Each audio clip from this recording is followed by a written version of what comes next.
সরকারি ঘরের টাকা প্রথম কিস্তির টাকা অ্যাকাউন্টে ঢুকে গিয়েছে। সরকারি ঘরের টাকা প্রথম কিস্তি তো ঢুকে গিয়েছে, এবার দ্বিতীয় কিস্তির পালা।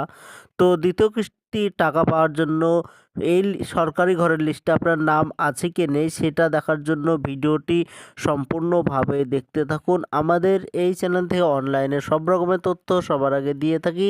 চ্যানেলটিকে সাবস্ক্রাইব করে পাশে থাকবেন যাতে নতুন নতুন ভিডিও আপনার কাছে পৌঁছে যায়। সরকারি ঘরে দ্বিতীয় কিস্তির টাকা পেতে সরকারি ঘরের লিস্টে আপনার নাম আছে কি নেই সেটি প্রথমে দেখতে হবে। তো সরকারি ঘরের লিস্টে নাম দেখার জন্য আপনার মোবাইল কিংবা কম্পিউটার থেকে যে কোনো একটি ব্রাউজার ওপেন করতে হবে। সার্চ অপশানে এসে লিখতে হবে প্রধানমন্ত্রী আবাস যোজনা, এটি লিখে সার্চ করে দেবেন।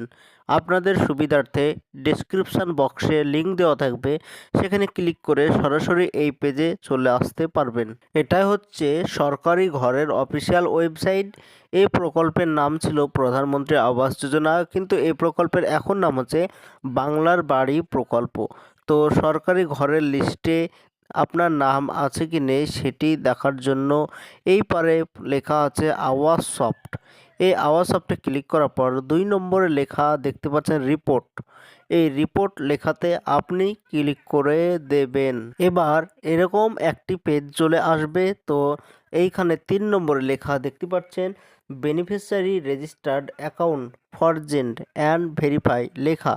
তো এই লেখাতে আপনি ক্লিক করে দেবেন। এবার এখানে ভারতে যতগুলো রাজ্য আছে প্রত্যেকটি রাজ্যের নাম এইখানে চলে এসেছে। তো আপনি যে রাজ্যে বসবাস করেন সেটি সিলেক্ট করতে হবে। তো সেইগুলো সিলেক্ট করার জন্য এইখানে ক্লিক করে দেবেন।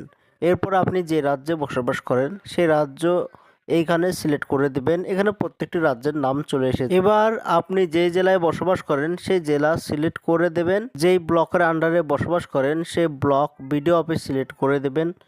এবার যেই পঞ্চায়েতের আন্ডারে বসবাস করেন সেই পঞ্চায়েতটি সিলেক্ট করে দেবেন।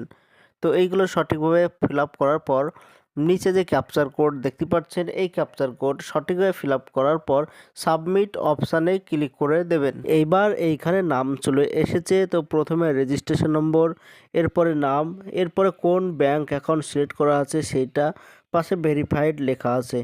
তো এইখানে যাদের নাম আছে এবং পাশে ভেরিফাইড আছে তাদের বেশিরভাগ মানুষের টাকা অ্যাকাউন্টে ঢুকে গিয়েছে, এবং যাদের নামের পাশে রিজেক্ট লেখা আছে তাদের কোনো কারণবশত রিজেক্ট হয়ে গিয়েছে। এখানে অনেক মানুষ আছে যাদের ভেরিফাইড দেখানোর পরও টাকা ঢোকেনি, তাদের হয়তো অন্য কোনো সমস্যা আছে। তো বেশিরভাগ মানুষ টাকা পেয়েছে। প্রথম কিস্তির টাকা 60,000 টাকা অ্যাকাউন্টে দিয়েছে। আবার দ্বিতীয় কিস্তির টাকা আর কয়েক মাস বাদ দিয়ে সেটাও সরকারিভাবে আপনার অ্যাকাউন্টে দিয়ে দিবে। দ্বিতীয় কিস্তির টাকা যখন অ্যাকাউন্টে ঢুকে যাবে তখন আমার এই চ্যানেল থেকে আবারও ভিডিও বানিয়ে জানিয়ে দেওয়া হবে। এর জন্য চ্যানেলটিকে সাবস্ক্রাইব করে পাশে থাকবেন।